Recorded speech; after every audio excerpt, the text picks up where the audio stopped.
আসসালামু আলাইকুম আপুরা ভাইয়ারা, কেমন আছো? আশা করি আল্লাহ পাকের রহমতে সবাই ভালো আছো। দেখতে দেখতে দেখো রমজানগুলো শেষ হয়ে যাচ্ছে, আর আমি প্রতিদিনই বলতাছি ছোলা বুটের রেসিপি দেবো।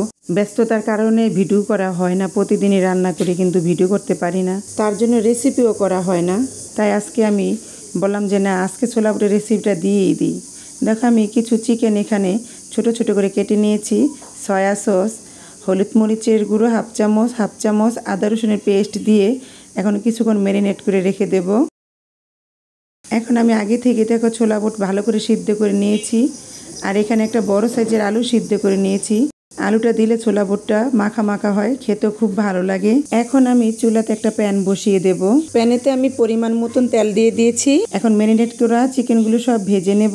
এখন ভালো করে এপিট উপিট ভালো করে নেড়ে চেড়ে ভেজে নেব। চিকেনটা দিলে ছোলা বুট মাখাটা খুবই সুস্বাদু হয়, খুবই মজাদার হয়, খুবই সুস্বাদু লাগে, আর খেতেও খুব ভালো লাগে। প্রতিদিন একই রকম ছোলা বুট মাখা ভালো লাগে না। এই দিকে আমার চিকেনটা ফ্রাই করা হয়ে গেছে। এখন আমি সমস্ত চিকেনগুলো প্যান থেকে উঠিয়ে নেব।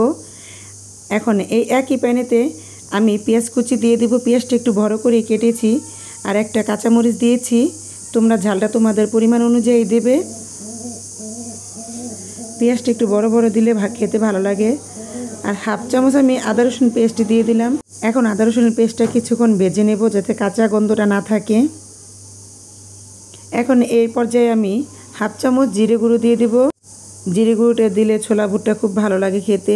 হাফ চামচ হলুদ মরিচের গুঁড়ো দিয়ে দিলাম।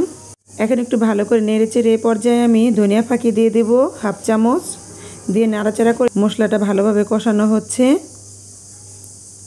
এখন এই পর্যায়ে আমি হাফ চামচ পাঁচফোড়নের গুঁড়ো দিয়ে দেব। পাঁচফোড়নের গুঁড়োটা দিলে খুব ভালো একটা সুঘ্রাণ বের হয়। এখন পরিমাণ মতন লবণ দিয়ে দিলাম, দিয়ে মশলাটা আমার কষানো হয়ে গেছে, দেখো কত সুন্দর। এখন এর উপরে আমি ছোলা বুট আলুটা দিয়ে দিচ্ছি। এখানে আমি সব মশলা সামান্য অল্প অল্প করে দিয়েছি। এখন এর উপরে আমার ভেজে রাখা চিকেনগুলো সব দিয়ে দেব।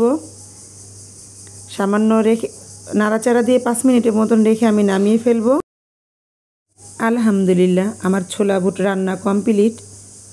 খুব সুন্দর ঘ্রাণ বের হচ্ছে। এখন আমি প্যান থেকে নামিয়ে একটা মিক্সিং বলে তোমাদেরকে নামিয়ে দেখাবো। দেখো কালারটা দেখেই বোঝা যাচ্ছে কতটা মজা হয়েছে, আর খেতেও দারুণ হয়েছে। তোমরা এইভাবে এটা খেতে পারো। এখন কেটে রাখা শসা আর গাজর দিয়ে দিলাম, খুব ভালো লাগে শসাটা দিলে। একটি কিউব করে কাটা টমেটো দিয়ে দিলাম। ধনিয়া পাতা আর পুদিনা পাতা কুচি দিয়ে দিলাম। এখন 2টো ডিম কেটে দিয়েছি।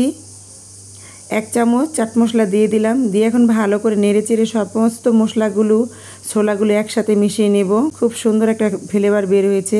আর আজকের রেসিপিটা যদি ভালো লাগে তাহলে অবশ্যই লাইক কমেন্ট শেয়ার করে আমাকে জানাবে।